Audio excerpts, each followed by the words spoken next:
Let's talk about your friends running bad guys, villains, and factions in your D&D campaign.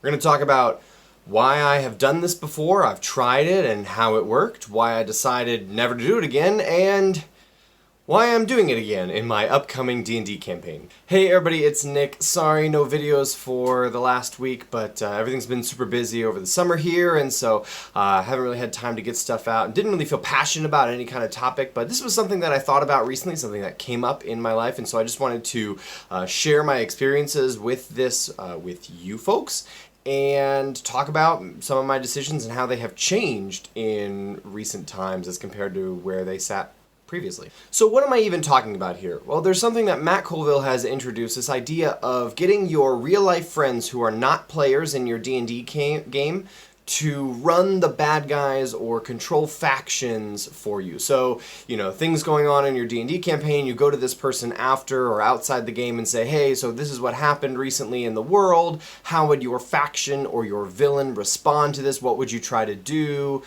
Generally, you're not actually playing a game with them. You're not like rolling dice and determining stuff. You just, they want to do this type of thing, and so it either works or it doesn't, or it works partially, and you get to adjudicate how it plays out in the game and how your players interact with it. One of the reasons for doing this is that you get to involve some of your other friends who are not players in your game. That can be cool to just chat with them about the game and how it's going. But another thing you can do is that they will come up with different and sometimes better ideas than you could come up with. And they'll be maybe more crafty and evil as villains than you would be. And so it can be interesting to see what a different person's take on that would be. So I have done this twice before in D&D games. I have various experiences with it, and so I'm just going to share them with you and talk about why I decided I wasn't going to do it anymore. So the first time I did it, I gave the big bad evil guy of my campaign to a friend of mine, and I had played D&D with this friend before, but I had never DM'd for them. We had been in games as players together, and he was remote, and so I just sort of was able to talk to him on Facebook and Discord and things like that and say, this is what's going on, what would you like to do? And it was interesting because he came up with ideas that I wouldn't have come up with, but it didn't really work because he came up with ideas that I didn't think fit, that I didn't think made any sense with how the game was going, and it was hard for him to understand what the flow of the game was because he wasn't here and he wasn't a part of the game, and maybe I was doing a bad job of explaining the situations to him, and so it ended up being that he was making decisions for the bad guy that I didn't think made any sense or I didn't like, and so I just changed those decisions, and I ended up running the bad guy how I wanted to run them. And maybe this was a fault on my part of I had a certain idea of how I thought the evil person should be behaving, and I wasn't letting the other person know what that was, or I had too many fixed expectations. All that is entirely possible. It might be that this player and I had different ideas about what bad guys should be about. So there was a misalignment there, and that didn't work. However, in a future game, I tried again. I had another player who was local this time, who was in the area. He wasn't a player of mine, and I hadn't DM'd for them, but he had DM'd for me. We had been players together for a long time, and so, I felt like we had a better understanding of maybe where we were in terms of D&D, and so I gave this person a faction. I didn't give them the primary villain. Sort of my philosophy ended up being, if the primary villain should be the DM. If I am coming up with this whole campaign, this whole villain and what they're about and everything is revolving around it, I personally felt like I should be running that villain. I should be running that character, and so, because I would need to have a better idea. So I gave this person a faction who was sort of a third party. They were just involved in what was going on, and here, you can run this faction, they have this certain amount of power, and we talked about what the faction would be about and what their motives and goals would be, so that I would have an understanding of how to run them if I needed to do so extemporaneously or on the spot.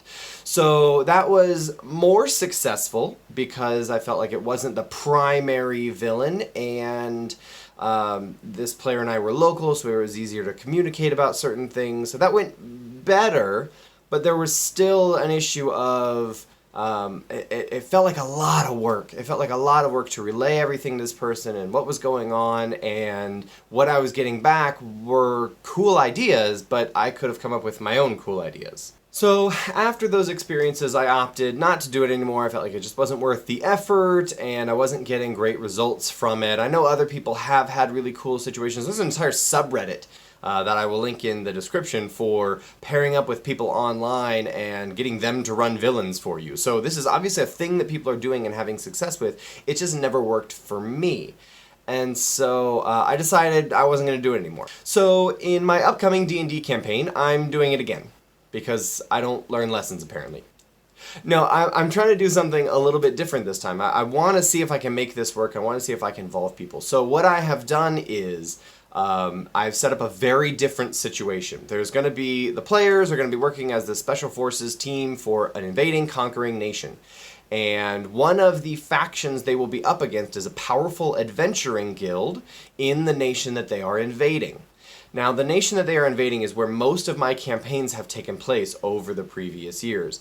And two of my players, who are not players anymore, they're former players, were the ones who established this guild in the first place. Years ago, they established this Titan Guard guild in one of our campaigns years prior. And I have reached out to both of them and said, hey, would you two be interested in running this guild? So you're playing this faction that will be a primary-ish antagonist in the situation. I think it's going to work differently for a couple of reasons. One, I talk to these people already regularly. We're playing in our own D&D game online with just the three of us weekly, and so I'm already touching base with them and talking about how my game is going and things like that. So it won't be extra effort there. They also have a vested interest. They started that guild, so they would have an idea of how it should be behaving and operating.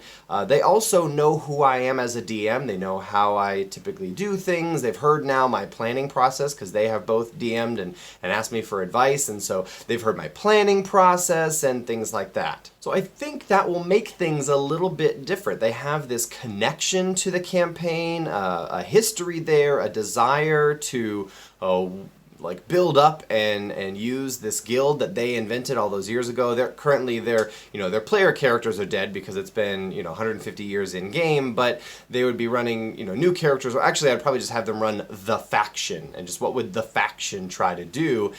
And I think it'll be pretty interesting because what types of ways are you going to try to sabotage the conquering or occupying army? And what things will you do to try to hinder their occupation of your country?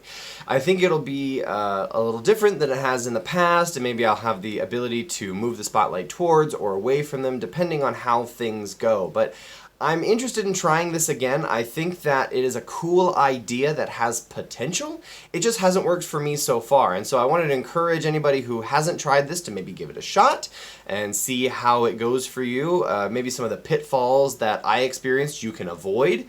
And maybe if it hasn't worked for you in the past after you tried it, maybe try a different thing. Maybe it's some of the variables and factors that have gone on in your game or the way in which it was being run that didn't work out.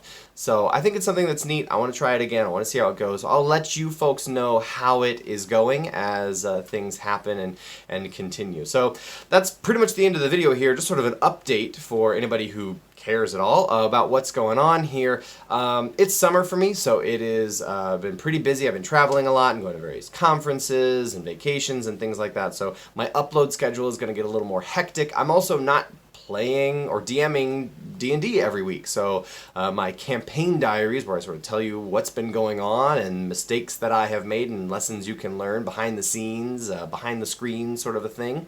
I haven't been doing those videos because I haven't been DMing. And so the upload schedule I think is going to be erratic at best over the summer. So maybe don't wait on or hold your breath for Friday videos every single week over the summer, but I will try with some regularity to get videos out as interesting things cross my path. I don't want to force out videos every single week just to force them out. I want it to be interesting and useful and applicable and stuff that I have something to say on, as opposed to just talking about. So just wanted to let you guys know what was up with that. In the fall, we will be resuming our D&D campaign, brand new one, and so maybe there'll be more planning videos or preparation. I can give you some of the more big picture overview of stuff that we've been preparing for, some of the characters that are going to be coming up. So there are things that we will be able to do over the summer, especially leading up to that D&D game. But for now, I think the upload schedule is going to continue to be irregular, and we're just going to have to all deal with that. I would love to keep making videos, but I want to make sure they are good ones that are useful and applicable to you fine folks. So that is it for today. Thank you all for watching, and I'll see you next time.